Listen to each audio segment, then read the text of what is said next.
3 500 milliards d'euros. Si on empilait des billets de 100 euros, la pile ferait 3 500 km de haut. Paris-Bagdad, c'est le montant que la France doit aujourd'hui à ses créanciers, et ce chiffre augmente de 4 700 euros par seconde. Pendant cette phrase, la dette a pris 14 000 euros.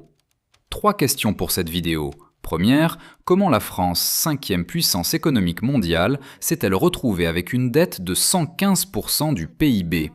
Deuxième, pourquoi les marchés financiers commencent à traiter la France comme l'Italie? Et troisième, le scénario catastrophe dont personne ne parle est-il vraiment possible? On ne prend pas parti, on met les chiffres sur la table, et à la fin, vous jugerez par vous-même.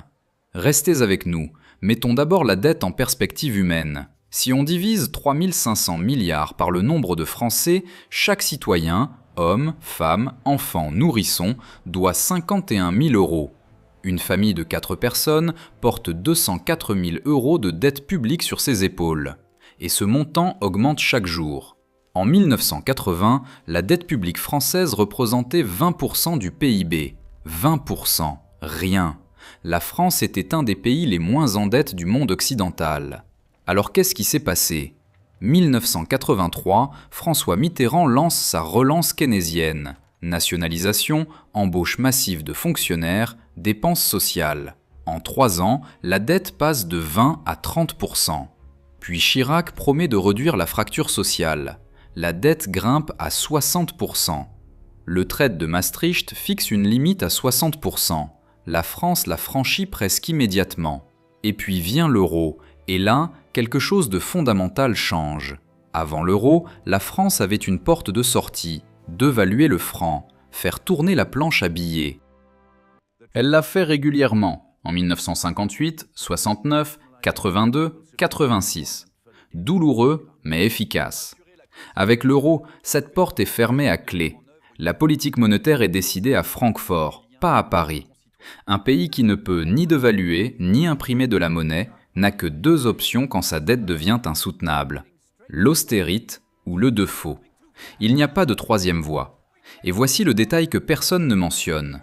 Entre 1983 et 2007, pas de crise majeure, pas de guerre, pas de pandémie. L'économie mondiale en croissance. Et malgré ça, la dette ne cessait de monter. Pourquoi? Parce que les dépenses structurelles augmentaient plus vite que les recettes. Et personne ne voulait être le président qui dirait aux Français « on ne peut plus se le permettre ». Chaque président avait sa raison. Mitterrand disait que les nationalisations allaient relancer l'emploi. Chirac disait que la fracture sociale devait être réparée. Jospin disait que les 35 heures allaient créer des emplois. Chacun avait une excellente raison de dépenser. Et la dette continuait de monter. 2008, crise des subprimes. Nicolas Sarkozy lance un plan de relance massif. La dette bondit de 68 à 85% en 2 ans. Un saut de 17 points, du jamais vu en temps de paix. Hollande arrive avec la promesse de réduire le déficit. La dette atteint 98% à la fin de son mandat. Chaque président promet de réduire la dette. Chaque président l'aggrave. Macron prend le relais en 2017. Au début, ça semble prometteur. Le déficit se stabilise. Puis le Covid frappe. Quoi qu'il en coûte, 350 milliards de mesures d'urgence. Chômage partiel pour 8 millions de salariés. La dette passe à 115%. Et depuis, elle n'est jamais redescendue. Après le Covid, la guerre en Ukraine, le bouclier tarifaire sur l'énergie, 37 milliards. Chaque crise apporte sa couche supplémentaire de dette. Un chiffre à retenir. Depuis 1974, la France n'a pas eu un seul budget en équilibre. Pas un seul. 52 ans consécutifs de déficit. 6 présidents, droite et gauche alternés. Rien n'y a fait. Si ce genre d'analyse vous intéresse, abonnez-vous maintenant. Parce que ce qu'on va voir maintenant, qui détient cette dette et combien elle coûte, c'est la partie que les médias survolent en 30 secondes. Qui sont les créanciers de la France? 53% de la dette est détenue par des investisseurs étrangers, fonds de pension japonais, Banque centrale du Golfe, fonds souverains chinois, gestionnaires d'actifs américains. Et ces investisseurs n'ont aucune loyauté envers la France. Ils n'achètent pas par patriotisme, mais pour le rendement. Le jour où un autre pays offre mieux, ils partent, sans prévenir. Les 47% restants Banques françaises comme BNP Paribas, Société Générale, Crédit Agricole, les compagnies d'assurance à travers les contrats d'assurance vie et la Banque Centrale Européenne. La BCE a acheté massivement de la dette française entre 2015 et 2022 dans le cadre du quantitative easing, environ 700 milliards d'euros. C'était le filet de sécurité de la France. Mais depuis 2023, la BCE a arrêté d'acheter et commence à réduire son bilan. Chaque mois, elle revend ou ne renouvelle pas des dizaines de milliards d'obligations. Moins d'acheteurs pour toujours plus de dettes. Le principal soutien de la France sur les marches est en train de se retirer, et personne n'en parle. L'agence France Trésor doit émettre 530 milliards d'euros de dettes cette année, plus qu'en 2020, l'année du Covid, un record absolu. Chaque semaine, la France doit trouver des acheteurs pour 10 milliards d'euros de nouvelles obligations. Si une seule adjudication échoue, si les acheteurs ne se présentent pas, c'est la panique. Parlons du coût réel. En 2026, la France pèse 55 milliards d'euros d'intérêts, premier poste du budget, plus que l'éducation nationale, plus que la défense, plus que la justice, la culture, l'agriculture et l'écologie réunies. 55 milliards, c'est 1500 euros par ménage français chaque année.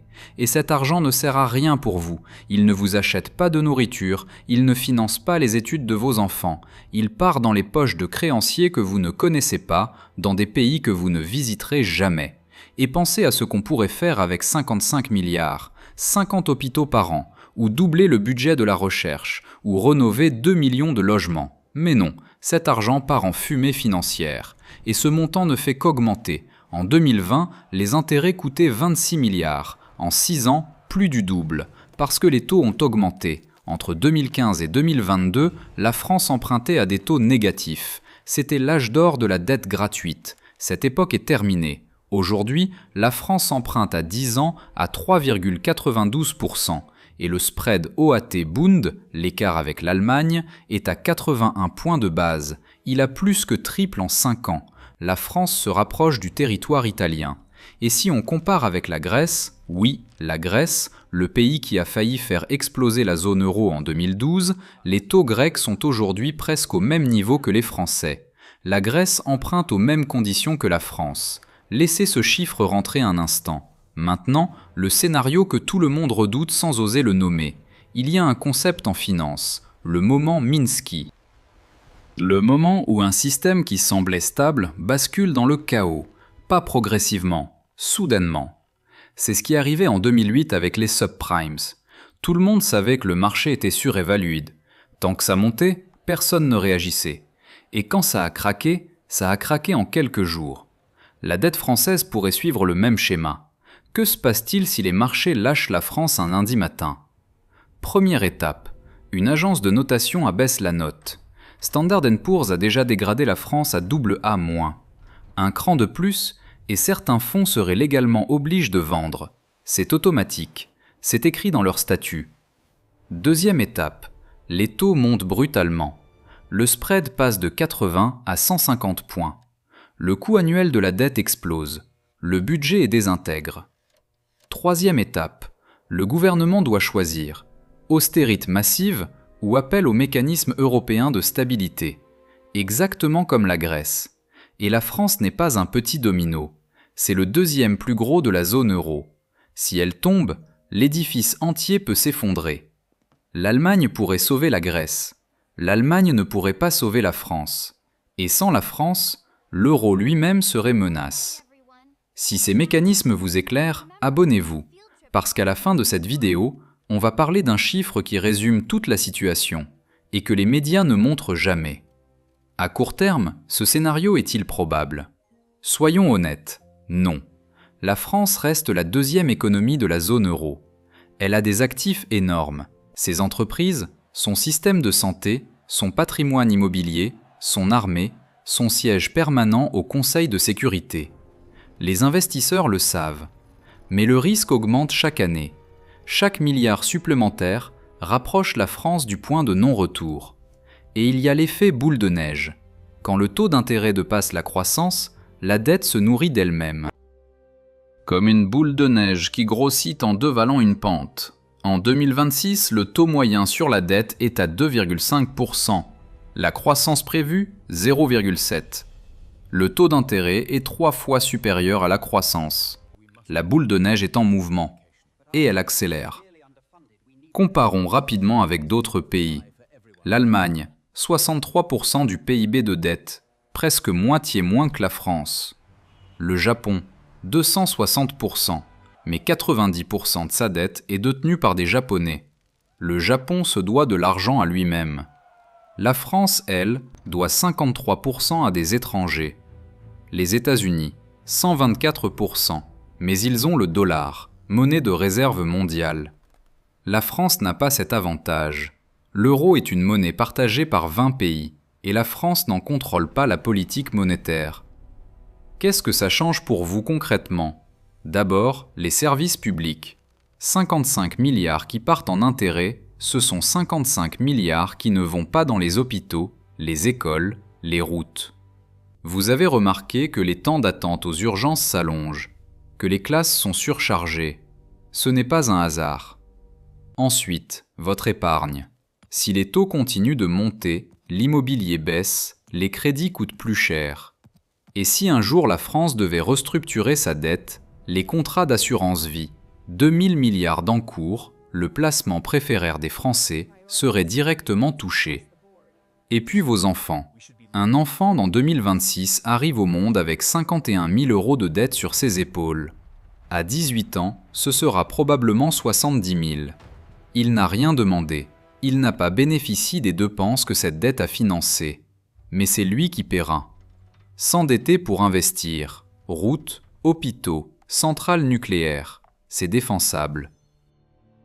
Mais s'endetter pour payer des dépenses courantes, salaire, retraite, fonctionnement quotidien, c'est consommer aujourd'hui aux frais de demain. Et c'est exactement ce que la France fait depuis 50 ans. Et maintenant, le chiffre que je vous avais promis. Abonnez-vous si ce n'est pas fait, parce que la prochaine vidéo ira encore plus loin sur la puissance française en Europe. Il y a un paradoxe fascinant. Le patrimoine prive des Français de passe 14 000 milliards d'euros. 4 fois la dette publique. Les Français possèdent des maisons, des appartements, des comptes bancaires, des assurances vie, des actions. La richesse est là, mais elle est privée. Et la dette est publique. Les dépenses publiques représentent 56,7% du PIB, le taux le plus élevé de toute la zone euro. Plus que la Suède, plus que le Danemark. Et les prélèvements obligatoires sont déjà à 43,9% du PIB, un des taux les plus élevés au monde. On ne peut pratiquement plus augmenter les impôts sans provoquer un exode fiscal ou une révolte sociale. Souvenez-vous des Gilets jaunes. Quelques centimes de taxe carbone sur l'essence, et c'était le plus grand mouvement social depuis mai 68. La France est piégée. Elle ne peut pas augmenter les impôts, elle ne peut pas réduire les dépenses, et elle ne peut pas emprunter indéfiniment. De Gaulle disait que la France ne peut pas être la France sans la grandeur. Mais quelle grandeur peut avoir un pays qui emprunte 530 milliards par an pour simplement fonctionner ? La dette n'est pas seulement un problème économique, c'est une menace pour la souveraineté. Un pays qui dépend des marges pour son budget ne peut pas avoir une politique étrangère vraiment indépendante. De Gaulle a bâti la France indépendante, l'arme nucléaire, la sortie de l'OTAN, le franc fort. Et 60 ans plus tard, cette indépendance est minée non pas par une armée étrangère, mais par une montagne de dettes accumulées par ses propres dirigeants. Récapitulons. 3 460 milliards de dettes, 115% du PIB, 55 milliards d'intérêts par an, 530 milliards d'émissions nouvelles, un record. Le spread qui se rapproche de l'Italie, 53% de dettes détenues par des étrangers, et 52 ans sans un seul budget en équilibre. La question n'est pas de savoir si la France doit changer de cap, la question est de savoir si elle le fera volontairement ou sous la contrainte des marches. Écrivez en commentaire, si vous étiez aux commandes et que vous pouviez prendre une seule mesure pour réduire la dette, laquelle choisiriez-vous ? Couper les dépenses, augmenter les impôts, sortir de l'euro ou autre chose ? Prochaine vidéo. L'Europe peut-elle se défendre sans les États-Unis ? L'Allemagne vient de voter un budget de défense de 108 milliards, le double de la France. L'équilibre des puissances en Europe bascule. Les chiffres sont surprenants. Abonnez-vous et activez la cloche. À très bientôt.